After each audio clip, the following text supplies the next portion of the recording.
உங்க குழந்தைக்கு கிருஷ்ணர் இல்ல ராதே வேஷம் போட்டு கிருஷ்ண ஜெயந்தி கொண்டாட போறீங்க அப்படின்னா அதோட இந்த அவல் பாயாசமும் செஞ்சு கொடுங்க. கிருஷ்ண ஜெயந்திக்கு நம்ம செய்யற சீடை முறுக்கு எதுவுமே குழந்தையால சாப்பிட முடியாது. அதனால கிருஷ்ணருக்கு பிடிச்ச அவலை வச்சு இந்த மாதிரி பாயாசம் டேஸ்டா உங்க குழந்தைக்கு செஞ்சு கொடுங்க.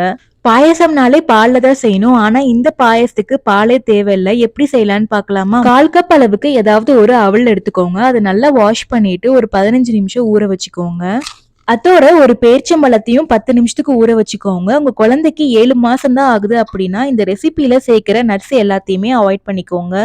இப்போ பாயாசம் பேஸ் ரெடி பண்றதுக்கு ஒரு பேன்ல 1/4 கப் அளவுக்கு மக்கானா, 4 பாதாம், 4 முந்திரி இது எல்லாத்தையுமே மக்கானா நல்லா கிறிஸ்பி ஆகுற வரைக்குமே ட்ரை ரோஸ்ட் பண்ணி எடுத்துக்கோங்க. இப்போ நல்லா ஆறுனதுக்கு அப்புறமா ஒரு பிளெண்டர்ல இது எல்லாத்தையுமே ஆட் பண்ணிக்கோங்க. இதோட ஏதாவது ஒரு வாழைப்பழம் ஆட் பண்ணிக்கோங்க. பெருசா இருந்துச்சுன்னா ஒரு அரை வாழைப்பழம் போதும்.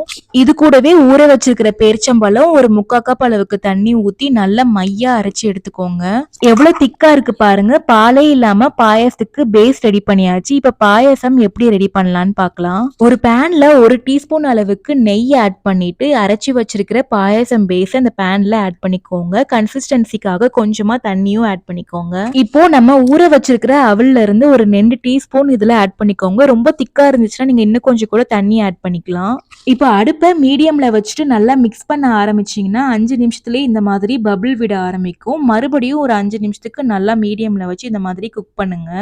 நீங்க 8 மாச குழந்தைக்கு கொடுக்க போறீங்கன்னா அவல அரைச்சு கூட சேர்த்துக்கலாம். 9 மாச குழந்தைக்கு அரைக்கணும்னு அவசியம் இல்லை. இந்த மாதிரி நசுக்கி பாத்தீங்கன்னா வெந்திருக்கணும். அவ்வளவுதான். கடைசியா 1 டேபிள் ஸ்பூன் அளவுக்கு நெய் ஆட் பண்ணிட்டு அடுப்பை ஆஃப் பண்ணிருங்க. அவ்வளவுதான், ரெடி ஆயிருச்சு.